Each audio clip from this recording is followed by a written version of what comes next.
DENtalks Podcast is powered by DENanywhere.com. You guys go to DENanywhere.com now, no matter where you live in the world, and you can take our classes virtually and live. Go to DENanywhere.com and sign up for just $29.99 a month. You get unlimited access to our classes with over 150 a month to choose from. Plus, most of them are archived, so if you can't make the exact time, you can catch them later. We still also have our workshops and our certifications now all accessible to you no matter where you are. Go to DENanywhere.com.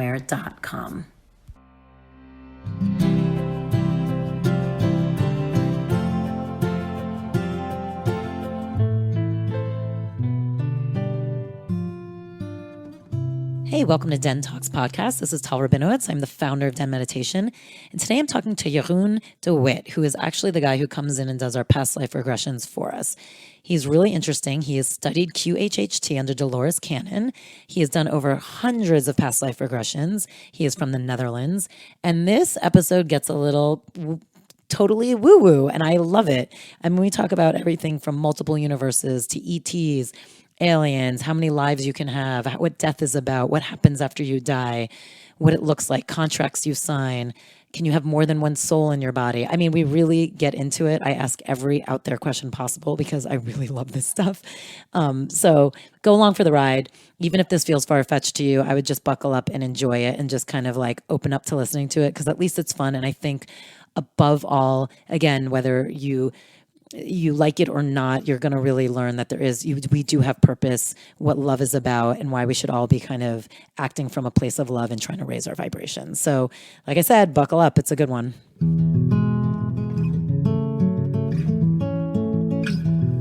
I am here with Jeroen de Wit. How did I say it? Jeroen de Wit. That's good. Yeah.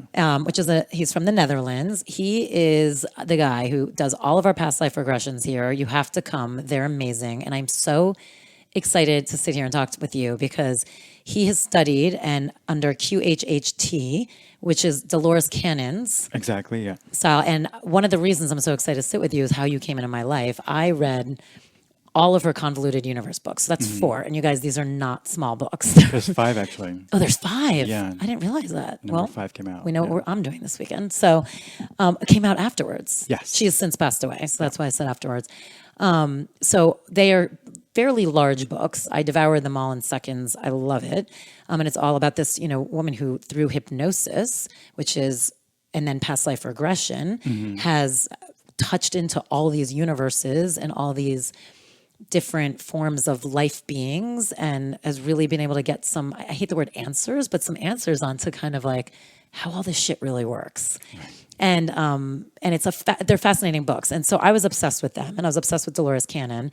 And when I was opening up the Den like when I was really starting to do research, like who can teach there. And I was I think I told you this, running around looking for people. You and I had a one-on-one session when you were doing meditations, just meditation at the Raven. At the Raven, right. Oh, right. I forgot that, yeah. And I remember, and it was such a beautiful thing. And I remember we did something with like angel wings. It was a beautiful meditation. You remember, wow. And then That's a long time ago. Right, it was a long time. It was a long time ago.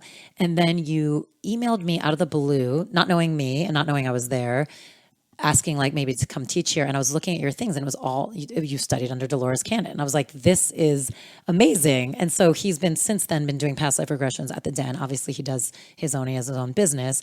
But then I went and I did a past life regression with you as well, which was incredible, which we could chat about. But I just love how I literally pulled off a Dolores Cannon book off a shelf randomly and then got obsessed. And then I love that you got to study with her, especially before she passed, because her studies are still alive. Right. Through her daughter. So past life regression.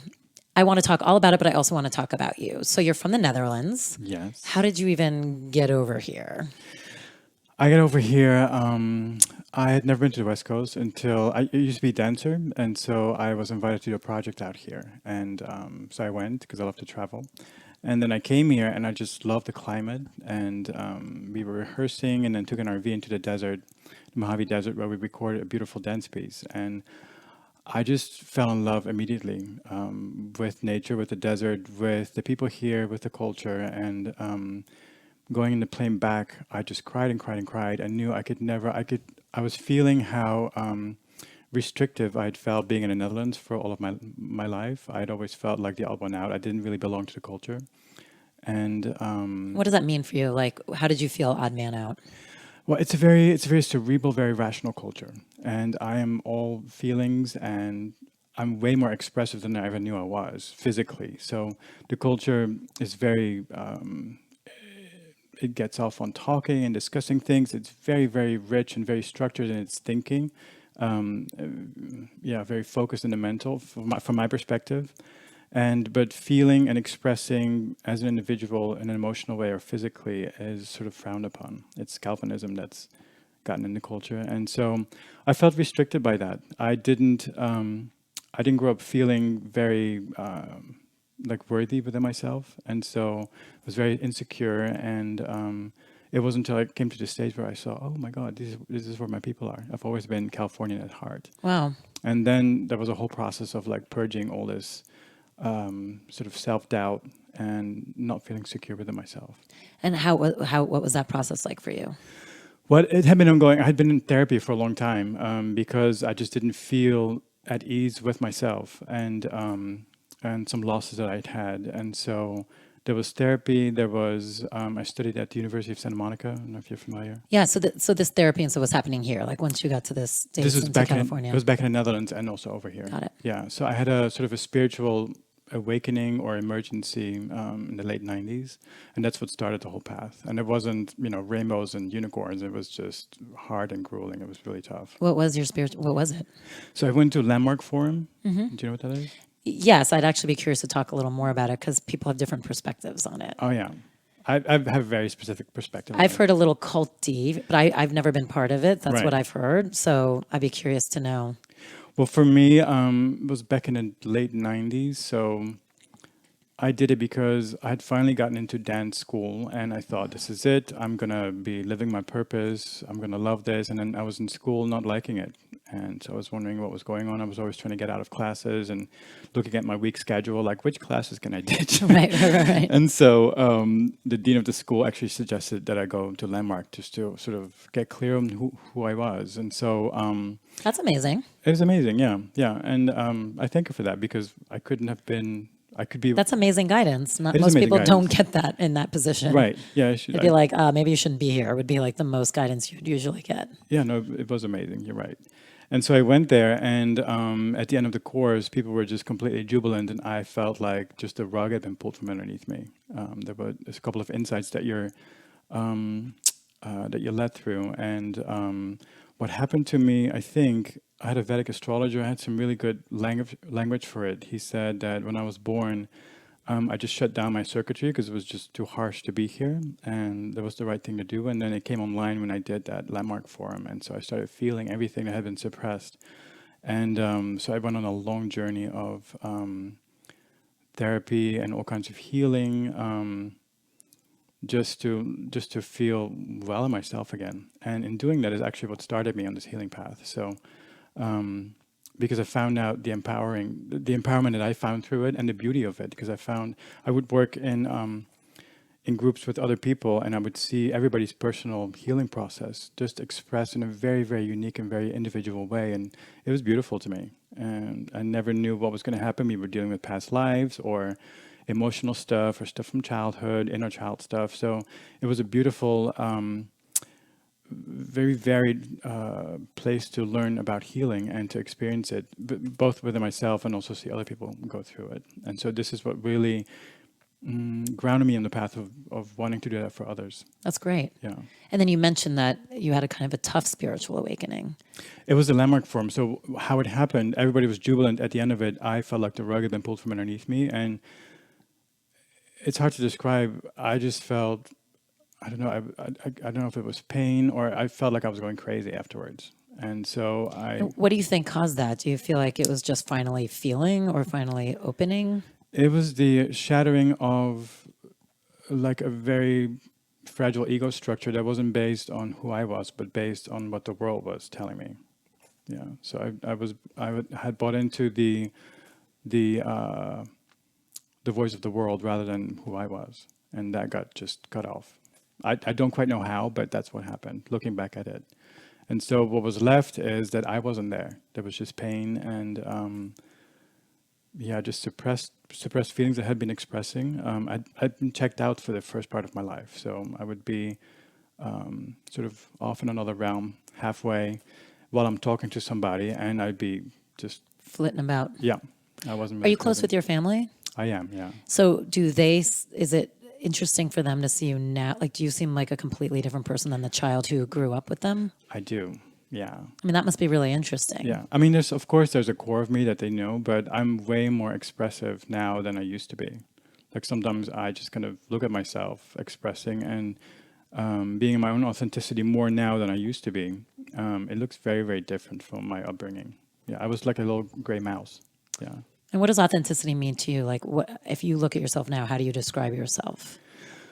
How do I describe myself? Like I said, I'm way more expressive. I mean, just in terms of qualities, but how I would describe it is I've embraced more parts of who I know I am, and that's what I do in my work as well. I try to midwife myself and other people into more authenticity, and I do that by helping myself first become aware of the norms or the voices of the world that we might have bought into as a result of not being nurtured in a way that had us believe that we are just good as is. Um, and and to look into your own consciousness and see the parts that you've had to push away. Yeah, all the times that you received a no from your parents or from your environment, and you took that no to mean something about you as a person instead of just being a no about your behavior. That probably happens all the time. I mean, Yes. especially as a child, you don't understand Yes. the complexities and the layers of what words can mean. Everything's just very single layered. It happens all the time, and it's also what's been normal in our culture, that we just tell a kid no, or just not allow them to express their needs, or because of our own limitations as parents, because of our own background. It happens all the time. But if you are a parent who is sensitive to a child being a very individual expression of source consciousness, Right. and to be present with that and to let it express in however way. Of course, you give guidance and some boundaries there, but to let it express in a way that it wants to. I've seen some kids of some of my friends that are now in their early teens, and they're philosophers, very compassionate people. They're artists. It's just beautiful to see how a human being can express when they're being supported in their sense of uniqueness and their sense of self-worth. Yeah. Now let's kind of tie this into past lives a little bit. So in the world of, and I want to chat about it, like people being able to, you choose kind of like your lifetime. Like, what do you think for you, it was meant to have to go into that structure and this evolvement that you've gone through? In terms of like what I chose, you mean, or purpose? Yeah. Yeah. Like, why do you think that was? And we can talk about this bigger structure, like Yeah. the element of one of the things I remember taking away from the books is this idea of that you choose your lifetime. You Right. choose it, you know how you're going to leave it before you even enter it. Right. You know the whole contract, you know why you're doing it, for good or for bad, whether you're trying to learn something big, whether you're going back to do something different, whether it's just for fun, whatever it is, you're choosing it. Right. What do you think, like kind of now, especially with all the work you do for Right. you, like when you look at your own lifetime, how does that help you reflect on it? So yeah, so what I see in my work, what I've seen in my life, and with the people that I work with, so I can't say it's for everybody, but what I see over and over and over is that we choose lifetimes where we first experience contrast and not being aligned with who we truly are. We experience abuse or just neglect, harsh situations, and there's lots of them. And to feel the contrast of to know what it's like not to be aligned with your true nature, your true essence, and also to learn compassion. That's what I hear a lot. And so going through that and then finding that way back into yourself, everybody does it in their very own way. So there's nobody else that is like you. We're all different expressions of the same thing. You know, you are the point the universe is trying to make. I'm the point the universe is trying to make. We're all very, very specific expressions. So we're all supposed to be here in our own expression and not conform to anything else. So when you go through a journey of self-actualization or finding your own authenticity, you carry that medicine. And it's very, very unique and very specific to you, and you can help others with it. And so that's what I see happening over and over and over again. This is my path, but also in other people, and that's why I support them in.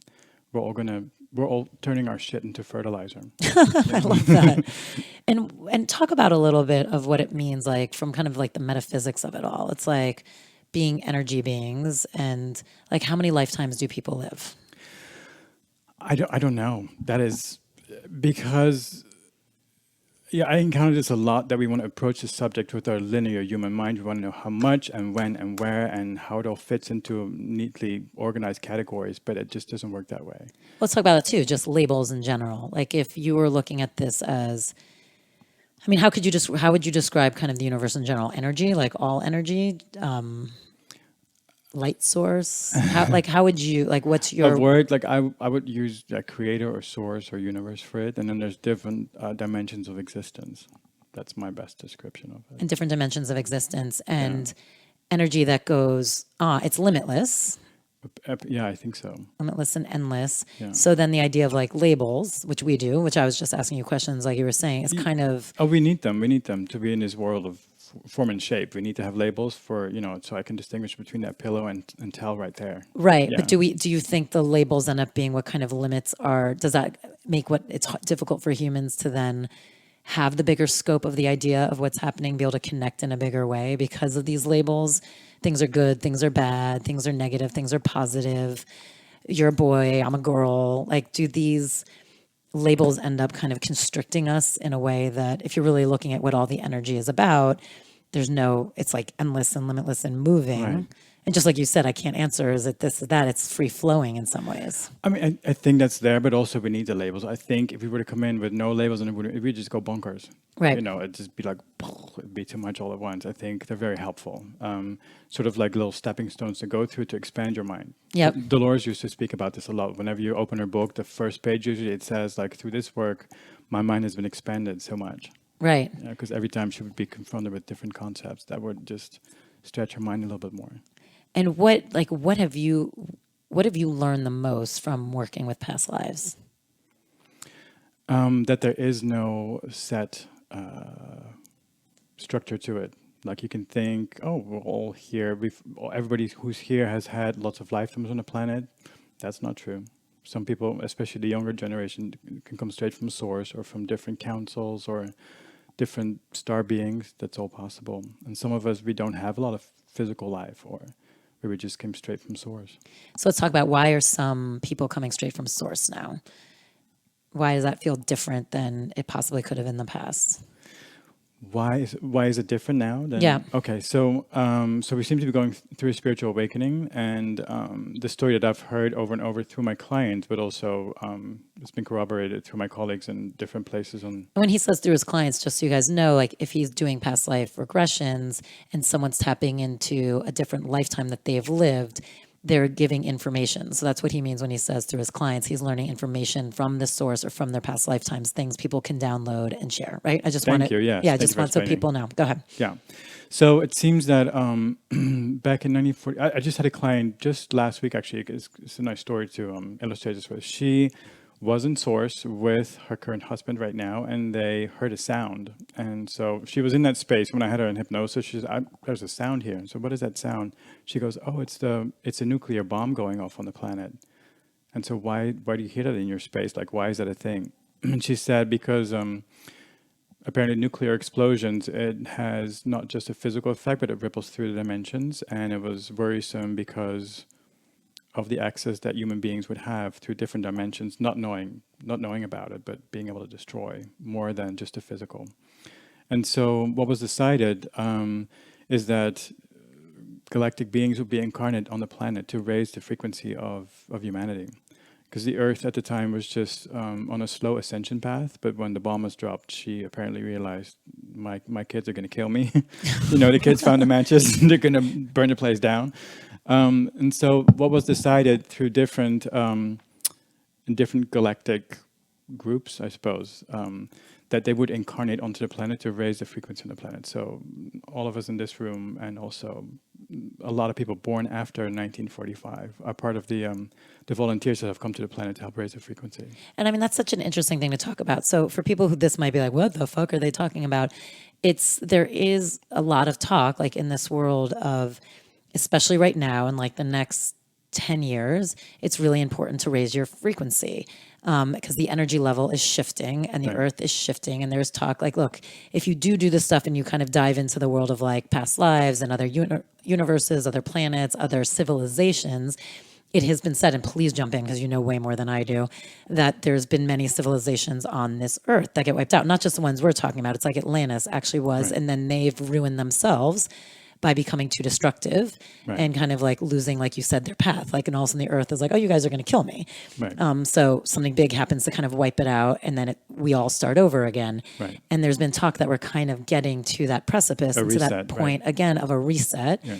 And it's really important for people to be raising their vibrations, which if you kind of look at what's happening around the world, and finally like meditation is really becoming more mainstream. It existed, but it's becoming more mainstream. People are all of a sudden like health and wellness is becoming more, it is catching on. So it weirdly is matching with what a lot of these texts say that people are doing. And they do say like some will ascend and keep going with the earth in one kind of dimension, and then the earth will kind of disappear in another. Right. Correct? Like, so I what know this is all woo woo and weird. So the Not point to of me, what this is my normal. yeah, me too. So the point, what he's saying is with these galactic beings that are kind of talking, it's like, it's their way of like kind of giving a saving grace Right. to the earth, for like, just to put it in like normal words, like where these beings can come down and incarnate and help raise the frequency and the vibrations because they're already so highly at that position and they're already vibrating at a much higher frequency. So they can help not only influence and teach, but also just with their own vibrations, hopefully raise people up. And so that's their, which is why I was kind of asking about the kids, and that, which you're answering is a lot of kids are now being brought to the earth and they call them like indigo children. Exactly. Right. And they're really meant to just raise a vibration. And you see it. Like a lot of these babies you meet, their eyes are wide open from the beginning. They're like, they're ready to like rock and roll. Right. Yeah, you see them self-express and not gender conform. They don't take on all the limiting messages that have been around for so long.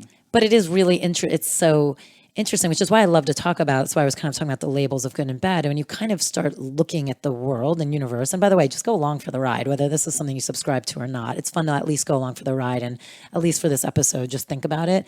If you really do start thinking about energy that way and the universe that way and how large it all is and how it's constantly going, I think it does put into perspective kind of your own journey and what is happening. So for you, did you feel that when you really started studying this stuff, and I know you were going through your own stuff, like you intimated like there was some loss, did it help put into perspective and make you understanding is such a common word, but like did it help you understand what you were going through in a different way?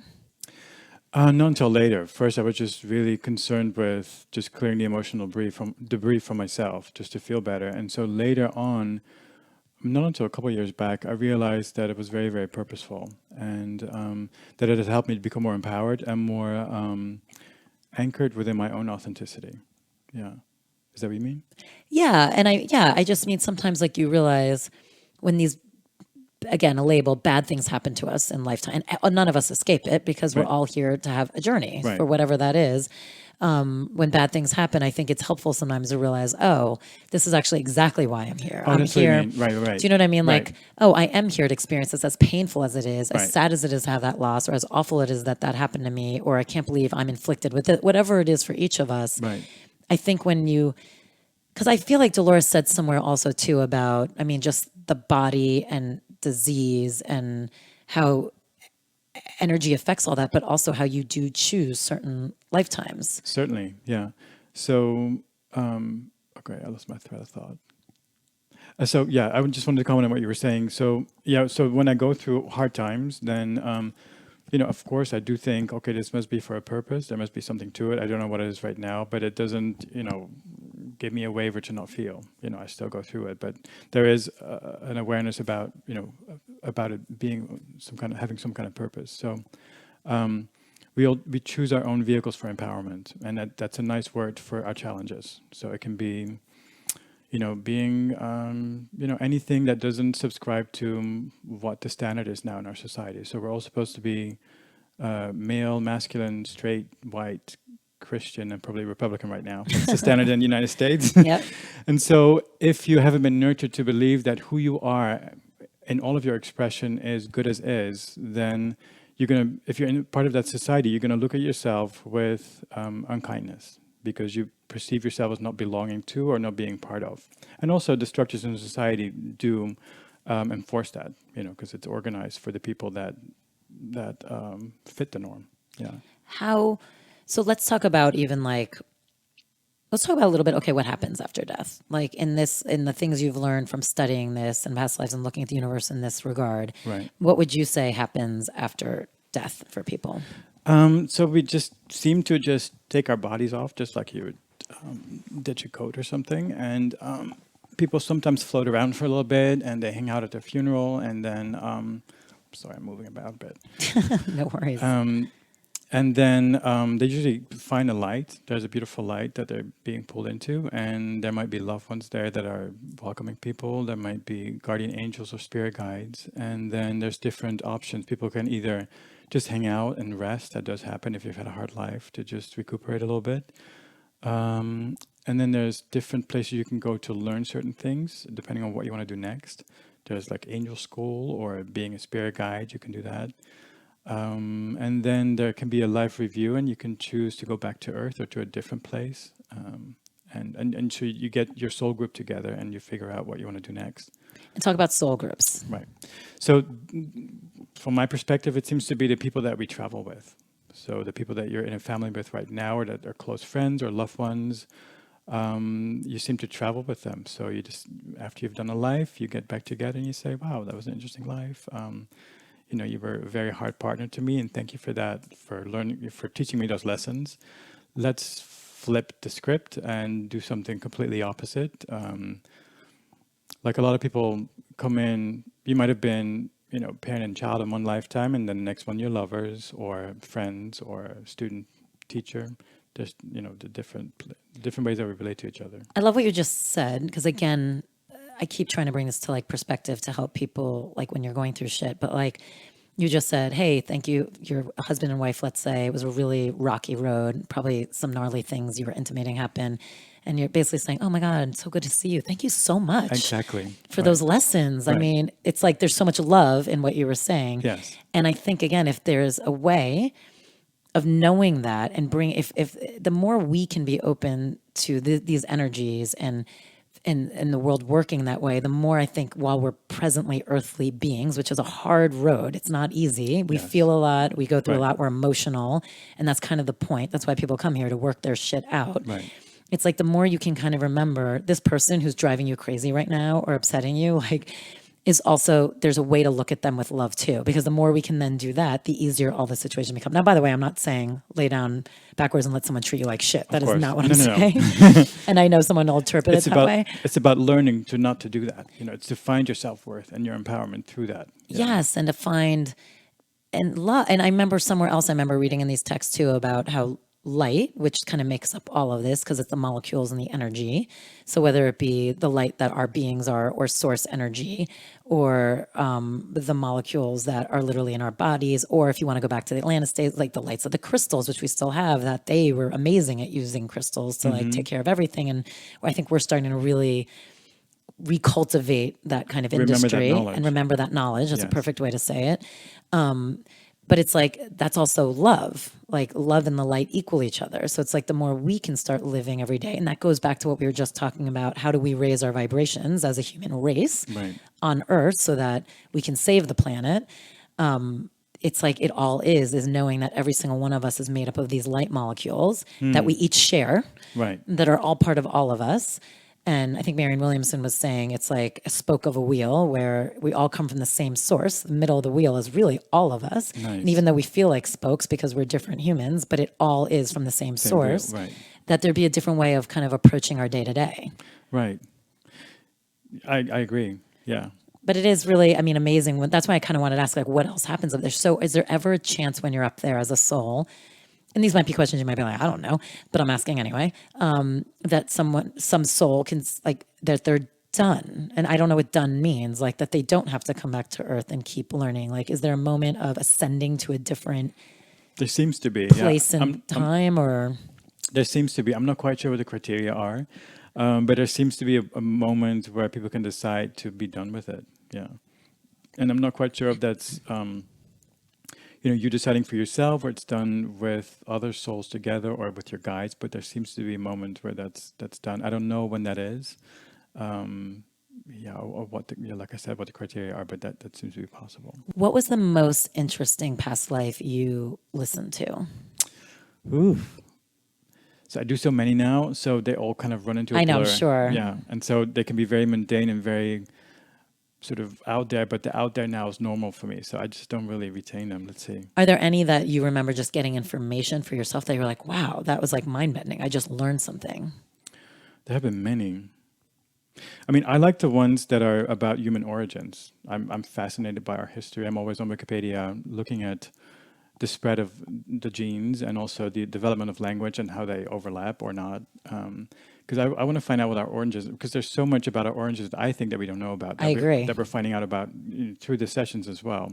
And so whenever I have sessions with, like, they call them demigods or gods from different planets and how they like bred with human beings and genetic upgrades that we've had.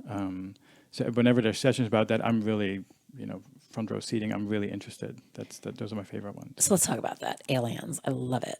I love it. I love it. People probably don't know this about me. I am so, like, I love all this shit. Clearly, like, I really do. But I mean, I love that idea too. So that there has been commingling of different races, alien races, Right. and I guess humans. So, and by the way, but that goes back so long. So I long, mean, we yeah. all could have parts of everything in us. So it's not this like. So a lot of these times when you hear these alien sightings or UFOs or I was kidnapped, do you believe it? Oh, yeah. And by the kidnapping, what do you feel like is really happening? So through Dolores's work and what I've found is that it's just our people checking in with us. That we decided to go into the planet and to check back in with our people at certain times where they check our implants and make sure. And with implants, I mean like the things that they've put inside of us to be able to track us, to know where we are, so they can check in on us. And I'm not saying that all of them are good, but the ones that I've heard about.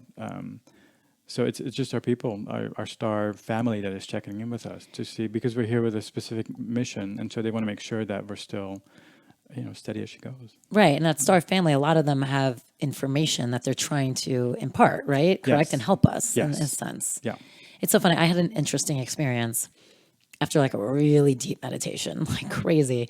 And I remember lying down, like just kind of like letting everything download and incorporate. And there was this weird, I mean, I guess alien, I don't know how else to say it. I guess ETs are probably the more proper way of saying it. It was like this. Okay, we've got a cool opportunity for you guys. You know I'm not a huge makeup wearer, pretty much makeup free a lot. So when I do wear it, I'm very picky and very specific. I'm obsessed with Thrive Cosmetics for a couple of reasons. A, they're vegan and cruelty free. They're Leaping Bunny and PETA certified, so you know they're not messing around. All their ingredients are completely natural and they're clinically proven to highlight your best features, which frankly is exactly what I want if I'm going to be wearing makeup. So they're paraben, sulfate, and phthalate free, which is huge because as you know, we do a lot of podcast episodes about this. There's so much hidden stuff in everything we use and put in our bodies and on our bodies. So that's why I love this. So one of the things I wear the most is their mascara. Sometimes I just wear mascara because it just changes everything. If you see all these people with these fake lashes and you're like, how can I have that without doing that? This is perfect. This mascara is amazing. You put so little on and it's incredible. It even won Glamour's Best Clean Beauty Product, Best Mascara of 2020. So it is incredible. Again, totally natural. You guys know I always look natural. I don't like to wear a lot of makeup at all. So if and when I do, it is Thrive Cosmetics. So here's where it's fun for you. 15% off for you guys from anything there. So you go to thrivecosmetics.com/DENtalks, and that's how you get your 15% off. So you have to do that /DENtalks. But let me point out, it's Thrive's Cosmetics. Cosmetics is spelled CAUSE, like a cause, because they donate money and product to women every time you buy something, which is why I love it even more. So remember that Thrive Cosmetics, cause spelled like a cause, thrivecosmetics.com/DENtalks, and you get 15% off. You guys, they're amazing. They're not only changing the world, they make us look amazing, and it's good for our skin. Red being that almost kind of look like if you were if your skin was scarred and still wet with the scar, do you know what I mean? So it's like white and red kind of mixed. Right. Like the flesh and it was very thin legs, like really thin, long legs with like knobbly knees and like long thing, big belly, like huge belly, really thin, long arms. And like, I can't fully remember the head so much, but like a regular head, big eyes. And it was like leaning over me and kind of like going, up and down me, like with its like just like sussing me out a little Right. bit. And I remember being so out of it, and I couldn't believe. I was like, "This is so That's crazy." amazing. Right. And I remember being like, "All right, I'm just going to go with it. I'm going to assume this is good. I'm just going to assume it's good." And it was fine. Like nothing happened. It was really interesting. And then it was probably like I have no clue, minutes or who knows what time is at that point. It eventually went away, or I moved on to like something else in my head. But it was so real. Right. And it was after and I was always like, "Oh my God, that's so bizarre." And plus, I've never seen like a rat. Like it wasn't like I was putting something in my mind that I've already kind of been playing around with Right. for fun. It just came. It just came. Right. So that's, to me, it's normal. You know, we've been conditioned to believe that we're just these bags of skin and bones for the past millennia, but we're multidimensional beings. And so we check into those. We exist on those different dimensions. And so when we meditate, we check in with them. It's like cranking up your little periscope and say, "Hello, I'm here." Right. You know, so you can just... Which I love. Like, I love that part of it. Like, the beauty of if you can reach a certain vibration, you can start seeing what else exists at that vibration. Yeah. And again, that's like the quantum physics of all of this versus just singular plane. Right. How, so let's talk about that. Let's get really weird All for a right. second. Because this is where my brain bends and I have trouble kind of like trying to figure it out. Sure. So the butterfly effect, or let's say different like can there be multiple versions of us happening at the same time? Like if what they're saying here like is the energy means everything, your choices really shift the scope of how things are made. Can things be playing out by just the energy you're putting out somewhere else? Is that really out there or weird? That's what I hear. Yeah, that every choice that we make is sort of like a fractal splitting off, and it gets played out somewhere else. Right. That's what I've heard. I mean, that's not something that I concern my mind with every day because it's just like it would just stop no, it's me in my tracks. mind numbing. It's I like know, your like, brain what, starts like what am I deciding right now? What's happening? You know, what am I thinking about? So yeah, I don't want to do that. So, but yeah, I've heard that. because I do. Like I even when I was meditating today, I remember thinking, and this used to happen to me as a kid. I used to think all the time as a kid, like really young, about like the concept of infinity. I've talked about it on here before, how the concept of infinity like freaks me out, especially as a child. I mean, it's a big Me concept. too. Infinity.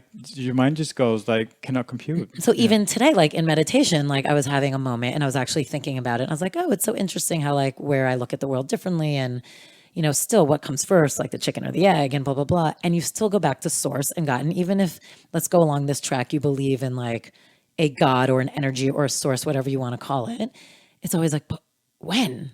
How? And I know those are the labels and those are things, but your brain, like, it's really fascinating when everything starts colliding. You're like, ah, and you just try and think about the concept itself. Right.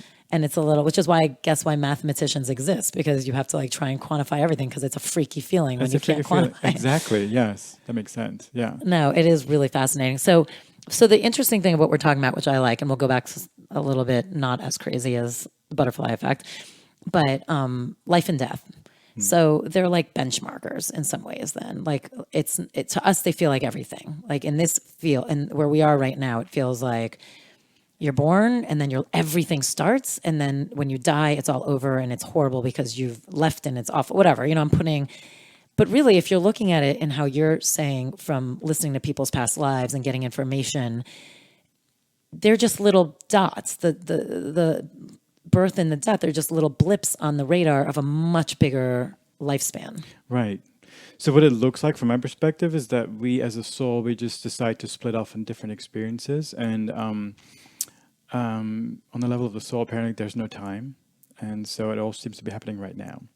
So it's almost like you're a sort of a more or less individuated part of creator, of source, and you decide to express in different ways, to learn different things, to expand. And so you do that, and then that's done, and then you do something else, or you all do it at the same time. Well, I was going to say, are you saying then that like when someone's recalling a past life, that could be actually happening at the same moment? Yes. Yeah. So past life, future lives, parallel lives, lives in different dimensions seems to be all happening right now. It doesn't make sense to us or to me, you know, being a human being on the planet. Like how that works, it just makes my mind just turn into goop. But, Right. Yeah. But that's what I hear over and over through my sessions. That's how it is. That's my. I know. Like, is your mind melting right now? Yeah, I love it though. I mean, I think I this see is some steam coming from my voice. No. But this is the stuff I love. So again, in this world of energy, can people come back or have people been? Can you be a blade of grass? Can you be? Yes. Yeah. So there's one yeah, known story about a client of Dolores who was like an ear of corn. She describes that. I've had people be, So how did she describe that? I can't remember the specific, but just a client that was an ear of corn. I mean, that's crazy. Yeah. So I've had clients be like a boulder wedged in between two rocks as a lifetime, or a tree. It's in a group session actually. Now, a boulder wedged between two rocks seems insane because when does that lifetime, like, how is there a beginning and end to that? Like, What it sounded like is people just, people, like consciousness just moved in as a way to experience, to learn a certain thing. I mean, not a whole lot happened. no, of I was going to course. say Yeah. you're probably learning patience. Right.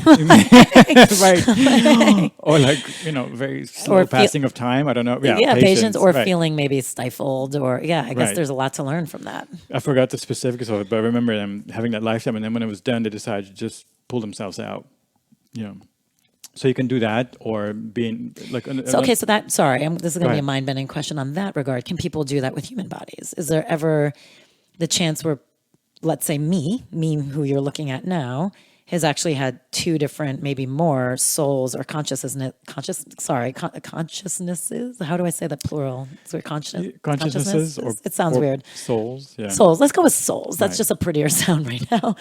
Like, could I be having or have had multiple souls? Can people jump in and out of bodies that way too? It's possible. Now, is that No, it's not normal. that's not normal, but it's possible. Yeah. And like, are there in your studies, are there random things that would make that happen? Like, are there like random occur? Would it be, does something big have to happen for that to really occur? Could it be something really mundane? Yeah, I'm just trying to remember because I had a client not too long ago who described that, how she was actually the soul coming in to be with somebody else for a specific purpose. And so it is all sort of contractual. It's not, you're not being invaded against your will. It's all agreed upon before. But yeah, that does happen. Or like a walk-in, like where this is in a group session as well, where a client found herself in a spaceship and in an alien body, and then she saw herself going like down a chute or a portal, and she entered this body of a 6-year-old girl, and that is who she is today. And so what can happen is you can have two souls in one body for a period of time, for a part of the lifetime or for the whole lifetime, or one leaves and the other one comes in. Like one that leaves said, I'm done with this. This is not what I expected. I'm going to abort mission. And then they don't want to waste a body and just have somebody else come in. So let's talk about that too, of stories of, look, I would imagine for some people coming in into a human body is a rough transition. Yes. So like, are there, you hear different things depending on what you believe of how, like when a soul actually enters like the body, whether it's 120 days in the womb, whether it's when they're actually physically born, whether it's even after they're born. I've heard so many different versions. Right. What have you encountered? And again, you're hearing your It's varied. clients. There's no rule to it. Some souls just come in to experience it, just to be aborted, to just know what that feels like, to have that experience, and to have the mother go through a certain learning experience. So they will come in for a little bit. But other souls that, if the pregnancy is to full term, they check in every now and then. I don't know if you or like some of my female friends, they've had experiences where they dreamt or had visions of their children just checking in. They could feel when they would come in and then leave again. We It's actually like, adopted, so that was fascinating for me to not be able to have that. I was like, but it's fascinating. right. So there's no what you call like rule of thumb. There's Yep. no like 120 days and the soul's in, no leaving. No, that's not. From my perspective, it's not. There's no set trajectory for that. It's just whatever you as a soul decide you want to experience. Is there another like civilization or planet or universe that comes up a lot in your readings? Let's see. It's so hard for me to remember sessions now. But I've been working with beings from Venus. It's a different dimension. It's not 3D, but Venus has been coming up lately. But also Pleiadians and Andromedans, Arcturians. What else? And then it's a pink world. I don't know the name of it, but pink energy that comes in a couple times. And then blue avians, like blue bird-like creatures that have some kind of connection to Egypt as well. Really? Yeah. And you feel like you've heard that a lot recently. Yeah, a couple sessions, yeah. That's Yeah. interesting. Yeah. Do you feel like there's any messages coming through with that or something that we're supposed to understand or know? Nothing more specific than that we are multidimensional creatures. That, we speak about aliens and all these beings like they're different from us, but we are it. We are their emissaries on the planet. And why Earth? Why Earth? What I hear that Earth is special because there's free will here. So you can choose to have free will expressed as what ego wants to do, or you can go the path of source. That's the difference. In other places or dimension, it's more curtailed in that way. And there's such a variety of experiences available here. Like lots of other planets are kind of boring from our perspective. There might be like a monochrome color, or everybody kind of looks the same, or yeah. This is a little funny little sidebar here. I have a cat. I love cats. So sometimes when I'm exploring a different planet with somebody and they describe like, oh, there's vegetation here. Okay, good. Like, what about animals? Do you have animals? And they go, yeah, there's some animals. What about cats? Do you have cats on your planet? And they go, no. I was like, your planet sucks. So yeah, it seems to be very, very varied here. The possibility of experiencing different things seems to be enormous. And again, everything being created from source, which is also Yes. us. So like humans have had the ability to create other creatures in some ways, or What do you mean? I don't know. Like I'm asking, like if we're source, like source is source, and then we're part of source, have humans or civilizations had the ability to create? Like who creates the animals? Who creates the landscape? Who, you know what I mean? Can humans also have part of that, or no? It's only from a different energy source. Well, if you're talking just 3D, like how we design a landscape, how we build bridges and dams, and I'm talking more actually like animals as they evolve. Like who like how did that start? I mean, I'm getting like really weird. Like how did all this fucking shit start? so it seems to be that life is governed by some like councils, different levels of councils, and that decisions are made about about evolutions. Like which way are we going to further this creature?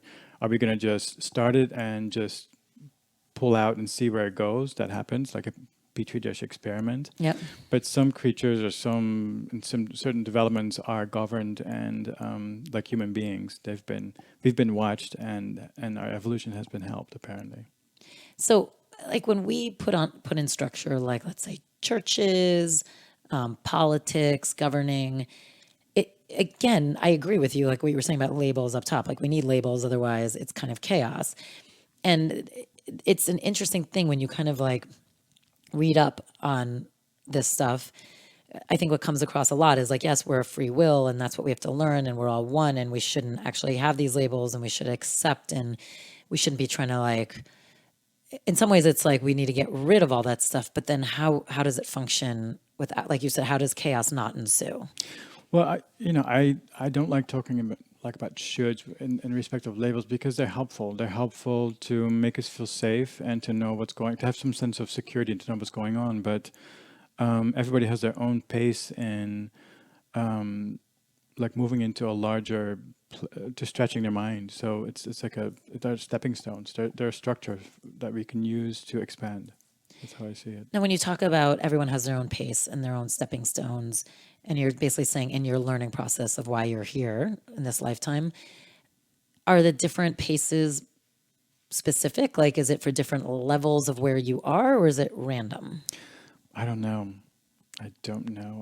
Like for me, for the longest time, I judged myself as being on a very slow path. I was wondering why everybody else was having a career or a solid relationship or seemed to be getting things that I was just not getting. And so it wasn't until much later that for me that it dawned on me that I'm just I'm different from everybody else, as you are, as everybody else is, and I just have my own very specific circuitry in this existence, and I need to have different experiences, and our society doesn't support people that have more of a multidimensional experience. It's not designed. There's no narrative for it. It's not a normal thing in our culture. So for those people that, for the people that have their personality grounded in the more spiritual aspects of existence, it can be a more difficult road than, say, somebody who's just happy with their family and they're going straight into a job as an accountant and they love it and that's what their life about, just getting food on the table, being with family, and that's it. So that's easier usually, or easier. It's just quicker. They follow the path that is more accepted, and so people like us that have different experiences, we kind of have to pave our own way. Yeah.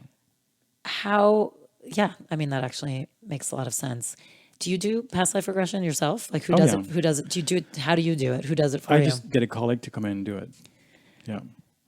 And has it been fascinating for you? Yeah. Yeah. Many different things. What would you say to people to expect if they wanted to do a past life regression? Expect nothing. Yeah. Or just leave your expectations at the door.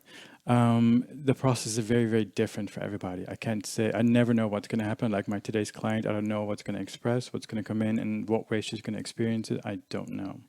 So some people have very mundane past lives where they're just like, a farm person in a very small town in the medieval times, and they're just going through weddings and births and deaths, and that's it. Other people might have very expanded experiences where they find themselves to be alien beings or consciousness governing the birth of a planet, or are creating atmosphere, or dealing with the mineral kingdom or animals, or being in a spaceship and going exploring different planets, or taking samples and then taking them to other planets for specific purposes.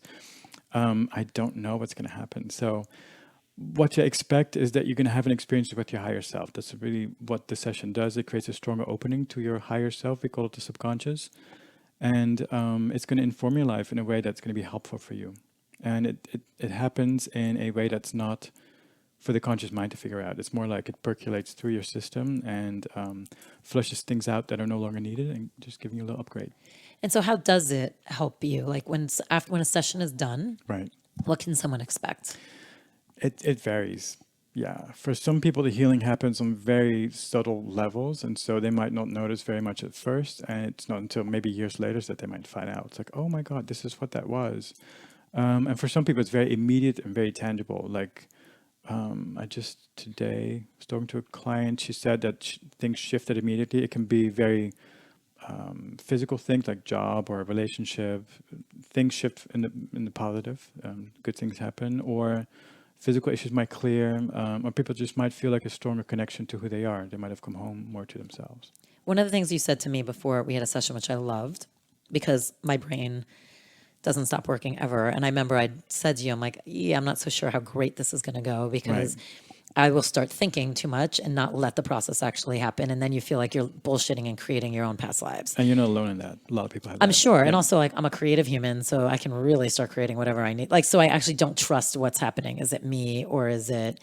And you said something which really helped me with it. You said, but it doesn't matter. Like, let it go. Just whatever the first thing is that pops in your mind, no matter what it is, just say it, because chances are, and you said, whether it's real or not real, the fact that that's what's popping in your mind is exactly what you need to know. Exactly. And that was like, oh, and so I remember constantly doing that, just being like, whatever the first thing that popped in my mind, whether I was making it up, quote unquote, like who knows, or it was being downloaded to me, was helpful, because I was like, oh, there's actually something to it. So even if it is, why am I making that up too? So it's like, then that's the message I need anyway, whether I really existed in whatever I was making up, or if I'm making it up, there's a reason I'm making it up, and I need to know that. I still need to know about it. Right.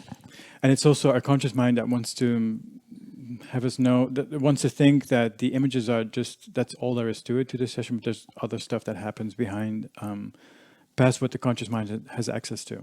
So it's just to stay in that space. It's the right side of the brain that we access, and we do that by focusing on images, experiences, feelings, hunches, senses, intuition, that keeps us there. And that in itself is just healing, because you're connecting to your higher self. The left side of the brain is always trying to figure things out, analyzing, that part that you just mentioned. Oh, yeah. And so to just be with the images, to just go back there, that's just healing in itself. And to be in that space for a good hour and a half or even 2 hours, it's almost like you're in a pressure cooker. Like other things are just, boiling to the surface that you might even not have any knowledge of, that are just being cleared. well up. So let's do your for yous. Quick questions, 4 questions Okay. that are quick takeaways for the audience. Who's your inspirational teacher? Right now, there's this girl on Instagram. Her name is Amber Wagner. Do you know who she is? She she's this very, very colorful, bold black woman who's expressing. She's always got crazy acrylic nails, and she does like little things where she talks with her hand. You just see her hand talking, and she has this beautiful energy of just encouragement. And I just love how she expresses, because she, like we spoke about the norm here in the United States. She's very authentic, and that's what really what I like about her. Like I can feel how she expresses authentically. Her body is not skinny. Like she is a big woman, and she doesn't care. She's like, this is who I am, and the way she dresses is very, very colorful. She's very bold and colorful, and I like that. It's very authentic. And then another spiritual teacher that I like a lot is Michael Beckwith. I go to Agape sometimes. Great. What's the type of meditation that you rely on the most?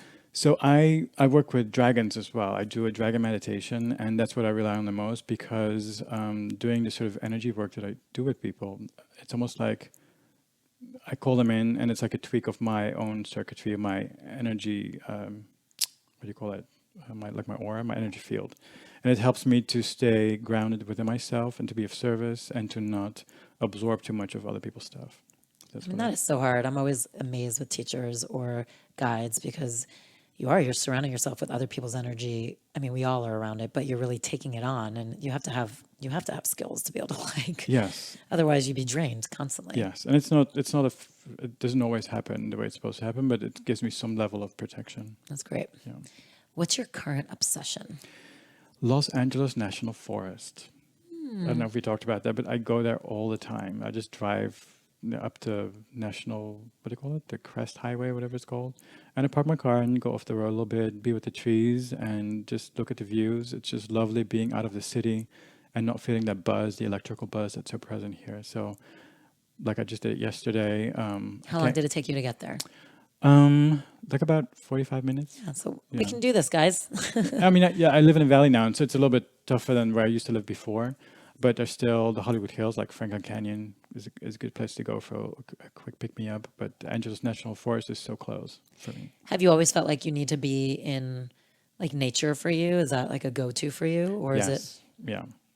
I was supposed to go to New York last week to visit some family members, and I just canceled the whole thing last minute because of my foot. I broke my foot. So, and How did you break your foot? I was working with a client and sitting in my chair with my legs folded underneath me, and so they'd fallen asleep. When I got up to use the restroom, I stepped on my foot and just folded underneath me. Yeah. Wait, that's actually like a good warning for people, because that happens to me all the time. Sometimes if I'm meditating, my foot can fall asleep if I'm there for a long time. Well, you got to be careful. Yeah. And when we're talking about like why things happen, I checked in on it, and it happened because in this work, I'm usually like up in the ethers, and so it was a call from my body to pay attention, to be with my body, to be with my senses, to engage my senses, to smell, see, touch, to do things that are just joyful. To be more present, on the ground. Right. What's your favorite self-care hack? It is a practice called joy for fuck's sake. So what I found through my own process and working with people is that our natural state is joy. And so when we have access to all of ourselves, when we have embraced all these parts that we have maybe learned to disregard, it's a joyful place to be, because we get to express fully who we are. And when we have access to ourselves, we don't have to listen to the voices of the world. We can just be within our own expression. That is joyful, because then you'll feel what it is that you want to do. And so joy for fuck's sake means joy with no other agenda, just to feel good. So not the joy that you feel when you check off a thing on your to-do list, or when you get any praise or acknowledgement for something. I'm talking about the joy that you felt as a kid, just barreling down like a steep hill on your bicycle, just feeling the wind in your face, like woo, Yeah. And your joy might look differently today as an adult, but to take yourself in place into joy, because what you're really doing is you're taking your heart into the world. You're telling these parts of yourself that you've learned to disregard, like, no, it's okay. We're going to go into the world and we're going to do something fun just for us, because it feels good. No other reason needed. I love that. And if we all did that like once a day, our lives would transform. I think so. Because the more you do that, the more you let your heart know that it's okay, that you're taking care of it. Yeah, and you're teaching your heart to lead too, in a way, Exactly. which we've done so much of the opposite for so long, just all these layers in front of it. Right. It's like hard to even peek out sometimes. Well, this has been amazing. This has been amazing. Thank you so much for being here. Thank you for going off to literally the ethers of the Right. universe with me and coming along for Thank the you for ride. getting me there. Yeah. No, my God, I love it. I mean, I was so happy to have you on. You guys should absolutely come in. He does past life regressions here. He does privates. He does, I mean, it's like every 2 months he's at one of our locations. They're amazing. They're group and it's incredible. Don't forget at the end, he's going to do his own personal practice and it's a guided meditation for centering and intention setting. So, and he does those actually before he usually leads his regressions. So thank you. Thank you. You're amazing. It was amazing to be here. Thank you for having me.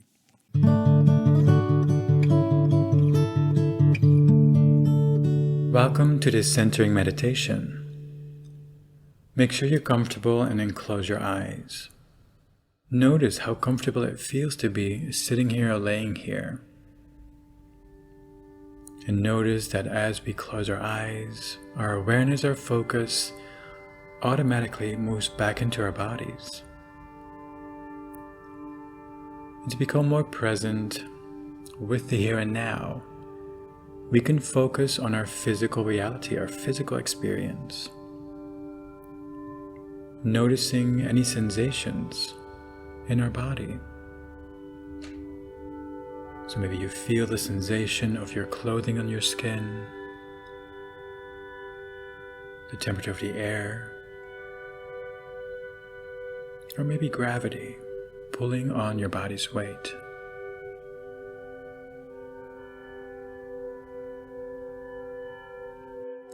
And to focus this in even more, to become more present with the here and now, focusing on your breathing. Feeling, following the flow of air, moving in and out of our bodies. Noticing all the little sensations that this gives you. So feeling, noticing where the air hits your nostrils, slides down your windpipe, your trachea, diaphragm, stomach or lungs, expanding and contracting.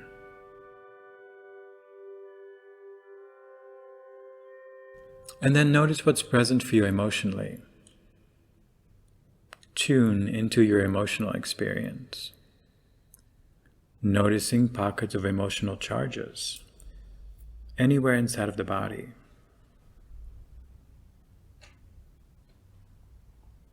And there's no need to try and label what's going on emotionally or to figure out what it is or why you're feeling it. It's just to acknowledge what is. So we're bringing our emotional body into the here and now as well.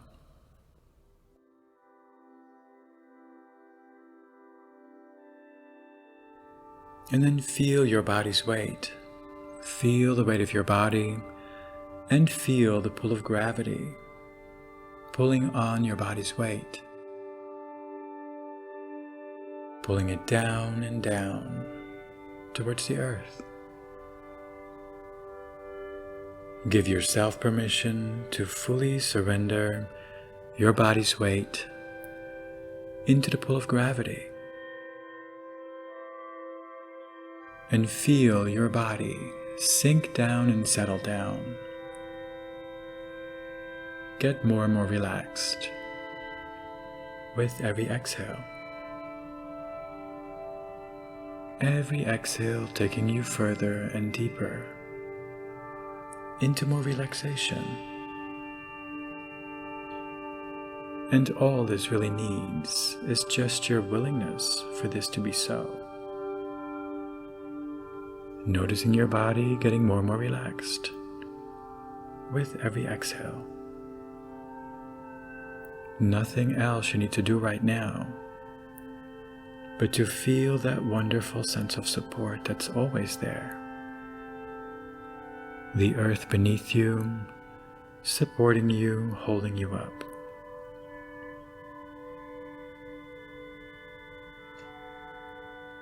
Let yourself be supported Be carried. Surrendering into the support that's there for you. Releasing any inner gripping, any tension, any stress. Giving it all to the support that's there for you. Nothing else you need to do right now.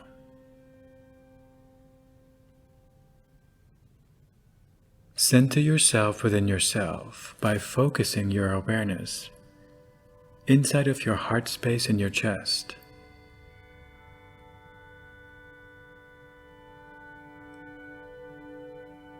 Then clarify and state your intentions. Say out loud or quietly within yourself. If you're unfamiliar with the process of stating your intentions, one format you could use is to say, "It is my intention to," and then you fill in what that is. And it's helpful to go for the end experience, meaning you state whatever experience you want to have, you want to be in. Our word and our thought have creative power, so when we state our intentions, we're aligning universal energies to co-create our desired reality.